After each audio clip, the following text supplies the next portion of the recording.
F. Pengendalian kontaminasi. Perawatan dan perbaikan kendaraan bermotor biasanya akan menghasilkan limbah.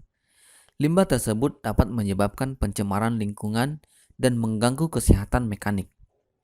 Limbah otomotif harus ditangani dengan tepat agar tidak menimbulkan pencemaran lingkungan dan mengganggu kesehatan.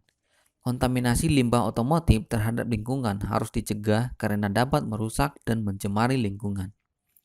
Saat ini telah banyak diaplikasikan bahan-bahan yang ramah lingkungan pada kendaraan dan penggunaan bahan-bahan yang lebih mudah didaur ulang. 1. Pengendalian kontaminasi bahan bakar. Bahan bakar yang digunakan kendaraan secara garis besar ada dua, yaitu bensin untuk motor bensin dan solar untuk motor diesel.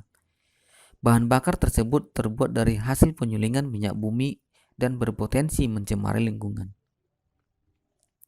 Hasil pembakaran bahan bakar seharusnya berupa gas karbon dioksida atau CO2 dan air atau H2O. Akan tetapi, kenyataannya pembakaran tidak dapat selalu sempurna sehingga ada bahan bakar yang tidak ikut terbakar. Pembakaran yang tidak sempurna akan menghasilkan polutan berupa gas sisa hasil pembakaran tersebut. Polusi yang ditimbulkan oleh bahan bakar bermacam-macam, antara lain A. Uap bahan bakar atau gas hidrokarbon atau HC merupakan polutan yang berbahaya bagi kesehatan apabila jika terlalu banyak terhirup. B. Pembakaran tidak sempurna akan menghasilkan jelaga atau gas karbon monoksida atau CO. Gas CO ini tidak berwarna dan tidak berbau, tetapi sangat berbahaya bagi manusia. Hal ini dapat dilihat dengan timbulnya gejala-gejala seperti sesak napas, permukaan kulit tampak membiru, dan melebihi kadar 5% dapat mengganggu jantung, serta menyebabkan kematian. Instalasi berupa saluran khusus yang dilengkapi dengan filter untuk mengurai gas buang yang berbahaya bagi lingkungan. Instalasi ini digunakan saat mekanik menghidupkan mesin di dalam bengkel. Penggunaannya cukup mudah. Hanya dengan memasukkan corong khusus ke knalpot sehingga gas buang tidak menyebar di dalam bengkel dan terbuang dengan aman. Agar dapat bekerja dengan optimal, instalasi tersebut harus selalu dibersihkan dan dirawat secara berkala. Kontaminasi bahan bakar yang belum terbakar juga harus dikendalikan. Kontaminasi bahan bakar yang belum terbakar dapat berwujud uap bahan bakar, gas, dan cair. Uap bahan bakar yang terhirup dapat menimbulkan gangguan kesehatan. Pada kendaraan bermotor digunakan karkol kanister untuk menangkap uap bahan bakar dan menyalurkannya ke intake manifold untuk dibakar dalam mesin.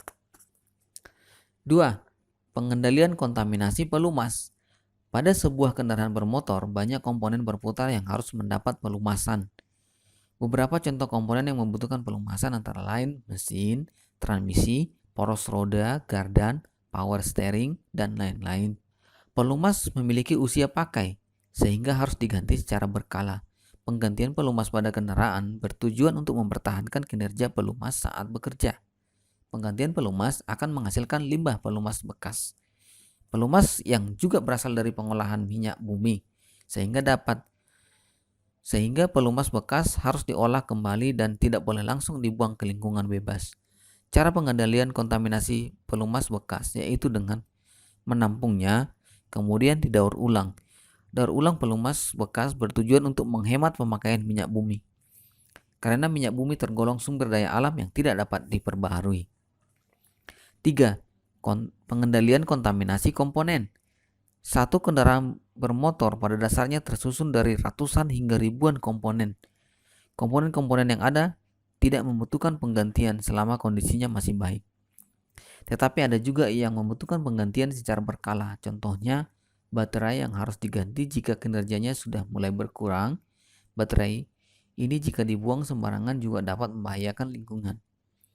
Namun karena komponen dari baterai bekas masih ada yang dapat digunakan kembali, sehingga baterai bekasnya biasanya didaur ulang kembali.